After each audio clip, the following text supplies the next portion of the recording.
Hey team, I hope you all are having a great week. Today's topic I wanted to go over how to improve your running economy. Your running economy is how efficient you run. It's when you're out in a race and you get out extremely fast, but you settle back into your pace and you're able to maintain your specific goal race pace for the entire duration of the race. Of course, that is the goal for just about every athlete that's trying to go after a fast time, whether it's the mile or the 800 meter or the marathon distance. It's always a huge challenge to be able to get out and get out aggressively, but also to maintain race pace for the entire duration of our races. And that's why I always preach the importance of spending a higher percentage of your weekly volume training at intensities that are going to exceed the pace you're going after. You want to get that race pace to feel easier. So for this particular video, I also wanted to mention that I'm now utilizing the V.2 platform for my monthly online coaching. So if you want to work with me one-on-one, I'm going to be utilizing this particular platform. And what's great about V.2 is it's revolved around the training principles of Dr. Jack Daniels, who is one of the best distance running coaches around the world. He's a world-renowned exercise physiologist as well. And what I love about the platform is it makes it a lot easier for me too to gauge and to work with athletes, because a lot of times, unless I know the background of the athlete, the specific race times they've had recently, their particular goals, it's kind of a guesstimate of how the training plans that I've created are going to work for the athlete. And what's great about VDOT is it helps me to better understand where you currently are at as an athlete. And once you sign up with me as your coach, you're going to be asked some questions. I'm going to send you an email. You're going to be asked some questions about your recent race history, how many miles a week you're currently running, whether it's kilometers per week or miles per week, and some of your background history. And what the VDOT system will do, the V.2 system will do, is it's going to break down what paces you need to be running at easy, threshold effort, marathon pace effort, your interval workout effort, and then as you get fitter, your VDOT scores steadily improve. So I just wanted to share that with you all as well, that if you want to work with me one-on-one as as an athlete that really wants to take the running to the next level, definitely check out our running community and the online monthly coaching option on RunDreamAchieve.com.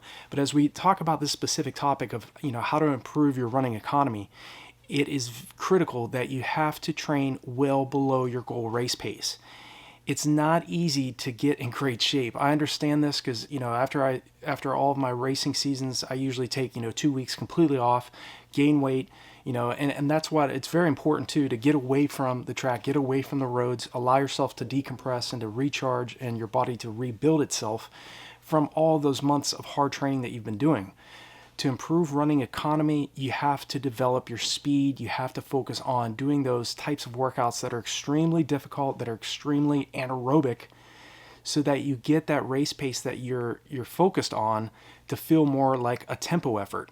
And it's not an easy process. As I talk about in other videos, it takes the body about 3 to 4 weeks for your body to adapt physiologically to the stresses that you're placing on it. So you can't expect quick results as a middle to long distance runner. A big mistake a lot of athletes make, and I made the mistake myself earlier in my career when I was just learning the sport and what to do, is beating yourself up when you don't see results as quickly as you want. Okay, again, it takes, that's why I always talk about training for longer durations rather than shorter durations if you're going after a specific race time. Because the longer you prepare, as long as your training is set up correctly and you're not running too anaerobically too often each week, and you're allotting time for your body to adapt to all the hard stressful workouts you're doing, you're going to start seeing significant results because you're allowing your body time to adapt. There's a principle, a training principle called SUPERCOMPENSATION. If you don't know anything about it, definitely Google it. What it basically states is, after you've done a hard track session or hard, a VO2 max workout, speed development workout, or you've done a hard tempo run where you're running for long periods of time at your anaerobic threshold, your body's about 2 to 3 times weaker immediately after that workout. So it's absolutely essential that you pay attention to jogging on recovery days, allowing yourself time, preferably 48 hours of recovery before, after each hard anaerobic workout you're doing. Now, again, every athlete is different.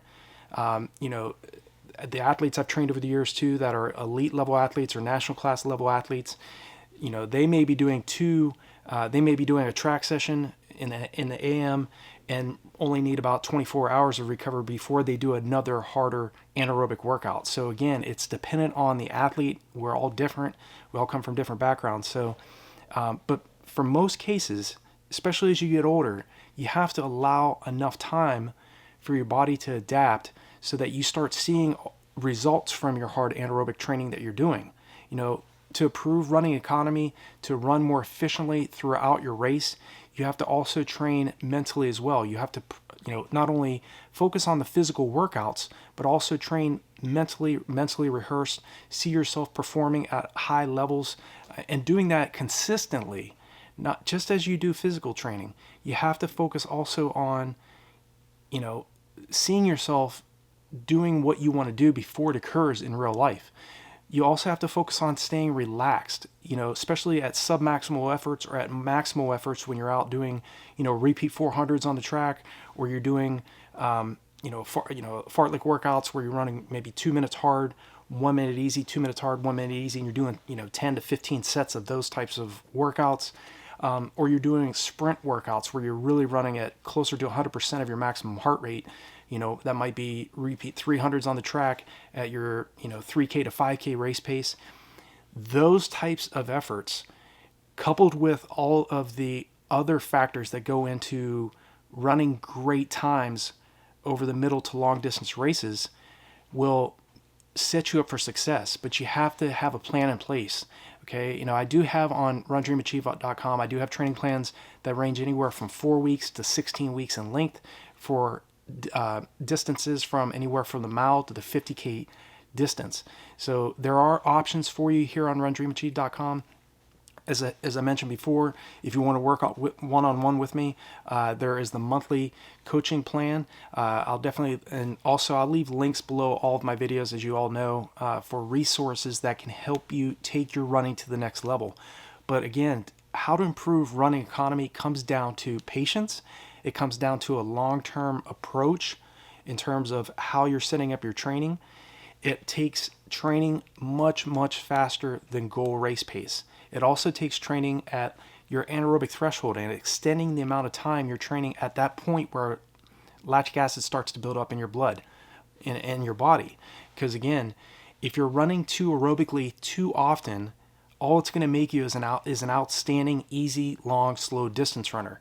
When it comes to running fast, we all have our own goals. Your goal might be to break 50 minutes for the 10K. It might be to run under a 5-hour marathon, or maybe to run under a 30-minute 10K. Again, whatever goal you have in mind, if you're looking at your training plan and you don't have it set up correctly and you're running too high a percentage of that weekly volume at too aerobic effort with oxygen, then again, you're just building endurance. You're burning fat, you're building endurance, which is still phenomenal. But if you have a race goal in mind and you want to run more efficiently, more economically, the way to do it is to spend more time at a higher percentage of your maximum heart rate, running at, by doing that, doing the speed training, doing strides 2 to 3 times a week, 4 to 5 100-meter strides during your easy, during, before, or after your easy runs, and really developing your speed is not only going to help you recruit more fast twitch muscle fibers, which will again help you to improve your running economy, but it's also going to build your confidence. It's going to help improve your body's lactate tolerance, which absolutely you need to have that capability to run fast and to stay, maintain your running economy throughout the race. Running economy is running efficiency. So it's not about where you're at the first 2 miles, of a 10 miler. It's where you're at. Are you able to sustain that goal pace that you're aiming for throughout the whole distance of that race? Because again, it's an art form. It's very, it's just about anybody can run easy for a number of miles or a number of kilometers. But it's an art form to run fast and to maintain your composure and staying relaxed at sub-maximal or close to maximum effort. And if you look at all the best sprinters, the best middle to long distance runners, look at their characteristics. They're always relaxed. They're always calm under pressure. A lot of them are, joking and smiling before the start of their races. And there's a lot of athletes out there that are far too stressed and far too tense and far too nervous. And it's okay to have a little bit of nerves before your race. That's okay. But if you're overly stressed, that can hurt you, because again, running efficiency and running economy also comes down to your confidence level. It comes down to how well you are composed in the race, how relaxed you are prior to the race, and especially in the race. Because again, the more tense you are, the more muscle tension, all that is wasted energy that could better be utilized for you in the race if you make sure that you're practicing this in training first. Go into your races better prepared. Make training the most difficult part of your preparation, and you're going to improve your body's, your ability to run economically, run efficiently. But it's also about how you set up your training as well. So again, if you want to work with me one-on-one, definitely check out the new feature, the new relationship I have now with v.2.com and that particular software. I'm very excited about that because I know it's going to help me help other athletes make it to the next level, because again, it's about training smart, and it's not so much about working harder. It's about how you set up your training throughout an 8 to a 4 to 16 week block of training. So I hope this video is helpful for you all in terms of how to improve your running economy. Again, be smart about being patient with your preparation. Don't be in a rush. Know that it's going to take time. If you're, and again, always keep this in mind. It takes 3 to 4 weeks for your body to adapt to any stress you're placing on it. So if you're training for 4 to 8 weeks for a race, think of how much better prepared you're going to be if you train for 16 to 20 weeks. Okay, so always think about a long-term mindset rather than just the short-term goals and short-term mindset that a lot of athletes focus on, and they rush the process, and then they start to doubt themselves and start to question their abilities when they don't see the results, when really it just comes down to how long was that particular athlete training, and did he or she give themselves enough time to really adapt adequately to truly improve their running economy and run effectively and run efficiently throughout their race, and to get that particular race time that they were going for. So I hope this video makes sense to you all, and I hope it's helpful. And if you have any other questions, concerns, leave me a comment in the comment section. Share this video. I'd appreciate it. It helps the channel grow. More athletes around the world to see these videos. And as you all know, I definitely appreciate all of you and your comments and hearing about your particular training methods and your viewpoints, because they matter as well. So I'll talk to you all in the next one, and I'll see you soon.